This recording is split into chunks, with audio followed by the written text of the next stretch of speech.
So a lot of these selfie sticks here, not sure I like it. I'm not really one to talk since I'm going around the world taking video of myself. But there's something very strange about a lot of people holding up sticks, making funny faces into their phones. Here she goes.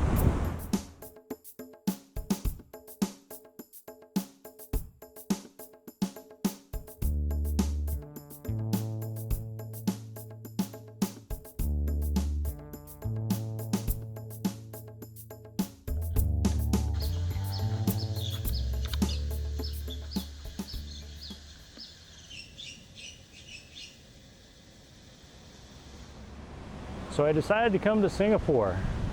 I just spent about 7 weeks in Philippines, 2 weeks in Manila, then moved on to my volunteer group All Hands in Tacloban.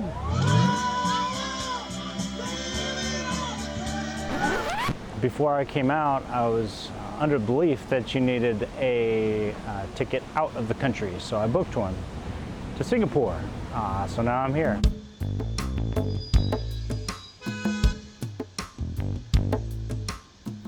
So I'm really enjoying the architecture here in Singapore.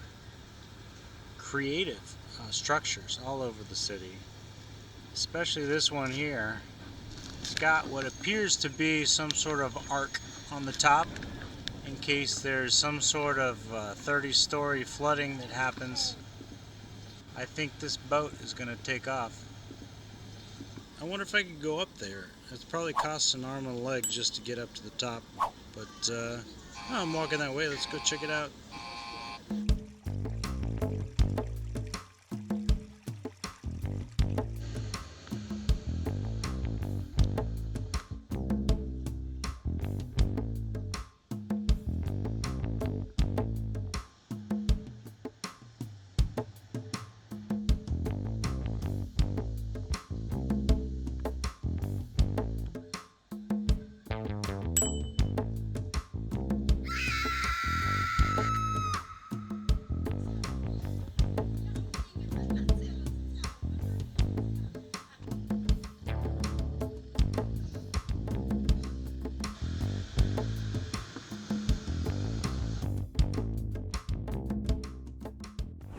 Here she goes.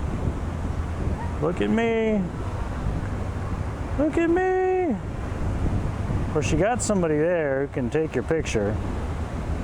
But why bother with that when you got this big obnoxious stick? Whoa, get way up there. Yeah, get way up there. Oh, another angle. That's very important. Is this you? Could this be you and your selfie stick? When do I get to use the selfie stick? So I'm here at the Long Bar in Singapore. This is evidently where the Singapore sling was created 100 years ago. I guess the women were not supposed to be seen drinking alcohol, so the bartender there decided, hey, let's make a drink that looks like fruit juice. So we did, and made it with a white liquor called gin and a bunch of fruit juice, and the drink was born. I decided to come check out this iconic drink at this legendary bar, but 30 Singapore dollars. Yes. Not really interested in spending 30 Singapore or otherwise dollars on a beverage that costs more than my accommodations will be for tonight. Sleeping. Probably more than dinner too.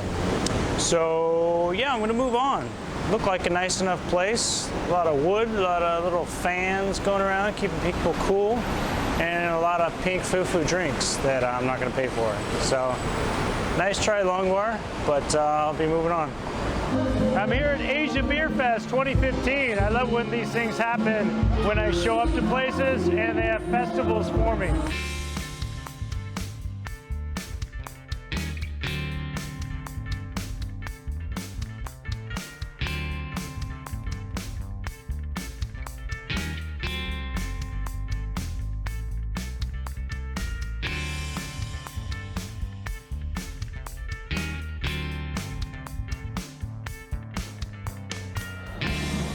This was recommended. A big hand up is the carry on!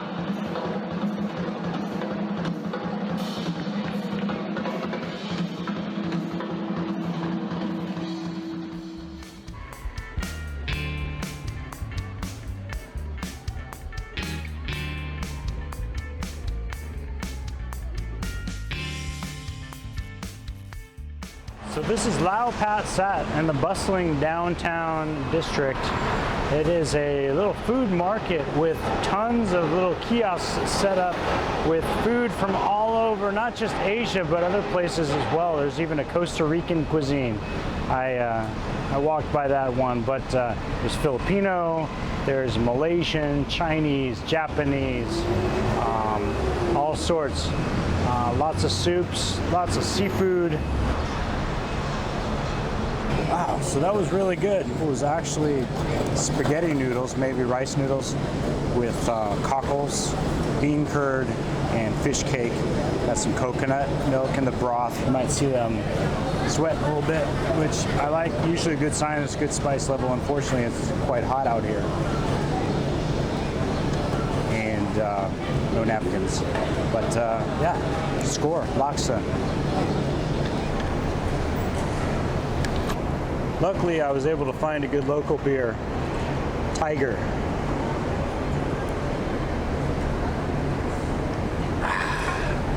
All right, so I've been walking all day, most of the day, and doing a lot of sweating this trip. It seems to be the one constant that's going on, but it's starting to cool off. I walked from not Little Italy, that's somewhere else, Little India, which is on this map, way up here, and then walked all the way down to the bottom, which you can't really see, but there's Mount Faber, which you can climb up or you can drive up or take a bus up if you're like other people. But I climbed up, and there's a cable car going over the island of Sentosa, which is, according to my map, the state of fun. So I got to get over there. Views up here are pretty breathtaking. You can see the big city out there of Singapore, and then behind me the cable cars go to the island, so that should be pretty cool. My former work of Capella, they have a hotel out there, so I'm going to try to check that out, and if they let me in. Not because I did anything wrong, I'm just, you know, wearing a t-shirt and shorts, and I don't look like a rich person. Not that they only cater to rich people, they welcome all sorts of people.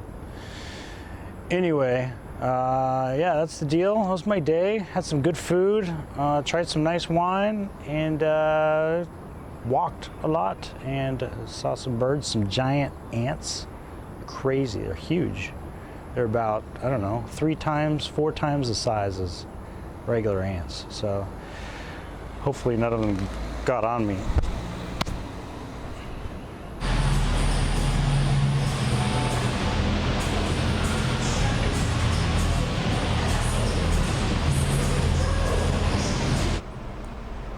Okay, this is very exciting. I'm in the cable car. We're going over to the island. It's a good view. See outside here. We got sunset in the distance.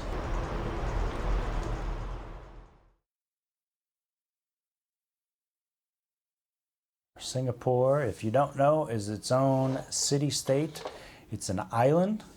It's got a lot of money into it. It's got lots of big buildings. Architecture is big there. And it's kind of what I think of as not East meets West, but East meets East. So Asia coming together there in Singapore. We've got the culture of China is big, India and Thailand. And the big thing for me, and a big takeaway for me, is the food. The food was really good there. I got a chance to try a lot of noodles, a lot of some Indian food, and there are these places, these eateries where you can go, which I mentioned before, are little kiosks set up, and just all in one place. You can find food from all over Asia, and it's good stuff, and a lot of it's pretty cheap, around $3 for a meal. It's not bad. Speaking of money, Singapore will make you poor if you stay there too long and you do things besides eating $3 noodles. Beers were starting at about $10. A lot of things cost money, and I kind of avoided that just by walking around the city. But like pretty much everywhere I've been so far on this trip, Singapore was hot as well. Hot and humid, kind of muggy. But I made it through. I persevered. And maybe that's the lesson of the journey, to persevere. Yeah. Anyway, Singapore, cool place. I recommend it, especially if you're into food. Go for it. If you're into drinks, if you're into beer, costs a lot. Move on.